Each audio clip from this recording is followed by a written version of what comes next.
C'est une vaste question que de savoir qui je suis. Professionnellement, je suis une journaliste, réalisatrice et également autrice. Mon caractère, je pense que j'en suis pas forcément la meilleure juge et qu'il serait peut-être plus judicieux de demander aux personnes qui me connaissent bien. Donc, ce qui transparaît de manière évidente, c'est que je suis assez déterminée, assez franche aussi. Je suis, et c'est assez lisible dans mon travail, engagée dans les questions relatives à l'égalité, à la liberté, à la justice sociale et aux droits humains. Donc ce sont des valeurs qui m'animent au quotidien, qui m'animent dans mon travail, dans ce que je produis. Donc on peut dire que c'est assez structurant dans ma conception du monde. Moi, je me suis engagée contre le racisme en fondant une association qui s'appelle Les Indivisibles en 2007.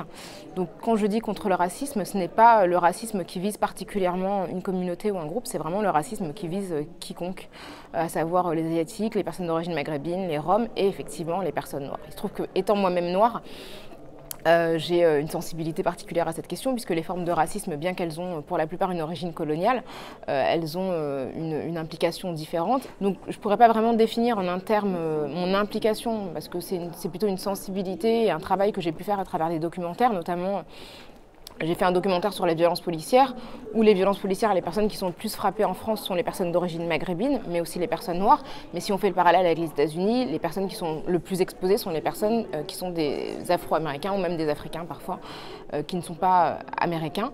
Et en ça, effectivement, il y a une perspective globale, parce que je crois qu'il y a une condition qui est partagée sur le plan international.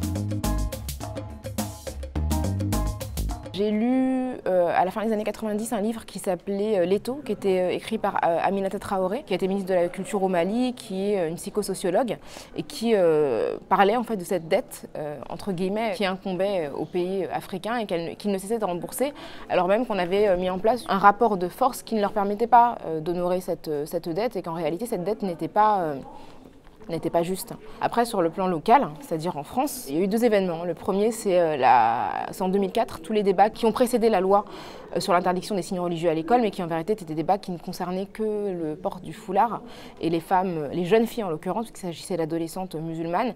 Et j'étais très choquée par l'ampleur que ça avait pris, par le fait qu'on ne cessait de parler de ces jeunes femmes auxquelles on ne donnait jamais la parole. Le deuxième événement qui m'a vraiment choquée grandement, c'est en 2005, la mort de Ziad Benna et de Bouna Traoré. Donc c'était deux jeunes garçons, en fait ils étaient trois, poursuivis par la police après un match de foot sans aucune raison. Ils n'avaient absolument rien fait, mais ils ont eu peur. Et ils ont eu tellement peur qu'ils sont réfugiés dans un transformateur électrique.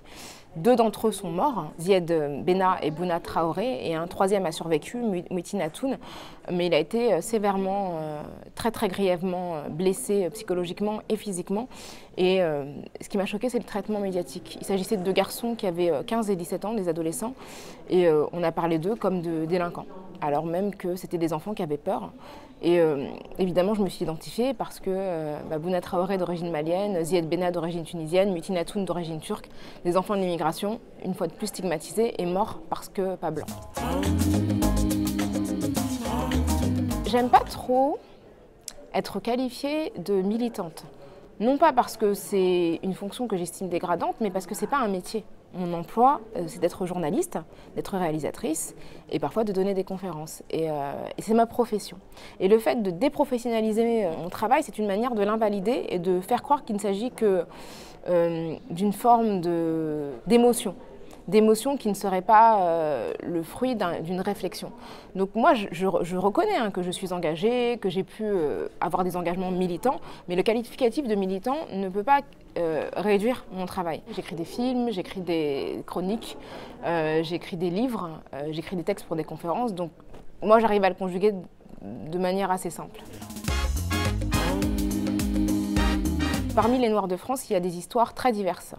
Des histoires qui sont liées au continent africain, des histoires qui sont liées aux Caraïbes, des histoires de personnes qui ont migré des histoires de personnes qui sont nées en France et donc une grande diversité de parcours. Quel que soit l'endroit d'où l'on vient en tant que personne noire, afrodescendante, l'endroit où l'on soit né, finalement, on partage le fait d'être vu comme noir et d'être traité comme noir. Et en ça, je pense qu'il y a une solidarité de fait, qui est une solidarité d'expérience, comme la solidarité qui peut unir les femmes, qui sont des femmes très très différentes, mais qui finalement partagent le fait d'être deux conditions féminines. Donc moi je crois vraiment en cette expérience noire, qui est une expérience globale, que je peux partager avec des Américains, avec des Guadeloupéens ou avec des Brésiliens.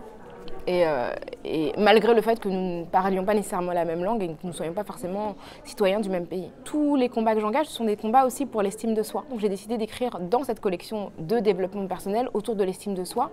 Et c'est un guide, mais qui n'est pas un guide figé, c'est pas une bible, hein, mais qui d'une certaine manière explique les enseignements que j'ai tirés de ma trajectoire et de mon parcours et tous les principes en fait que j'ai édictés autour de ça et qui m'animent au quotidien. Donc l'idée c'est vraiment de parler d'échecs, de réussite, de confiance en soi, d'estime de soi, d'amour de soi et de comment on arrive à s'épanouir dans un contexte où l'adversité est très très forte.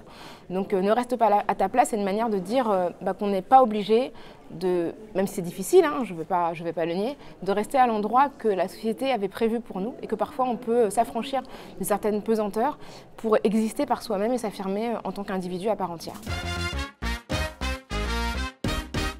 Je suis très heureuse de m'adresser à la diaspora, des Africains, des Afrodescendants, parce que même si on a des expériences très différentes et qu'on s'inscrit dans des contextes locaux et nationaux différents, moi j'agis essentiellement en France, je pense qu'on a des choses à partager et une conscience globale aussi à construire.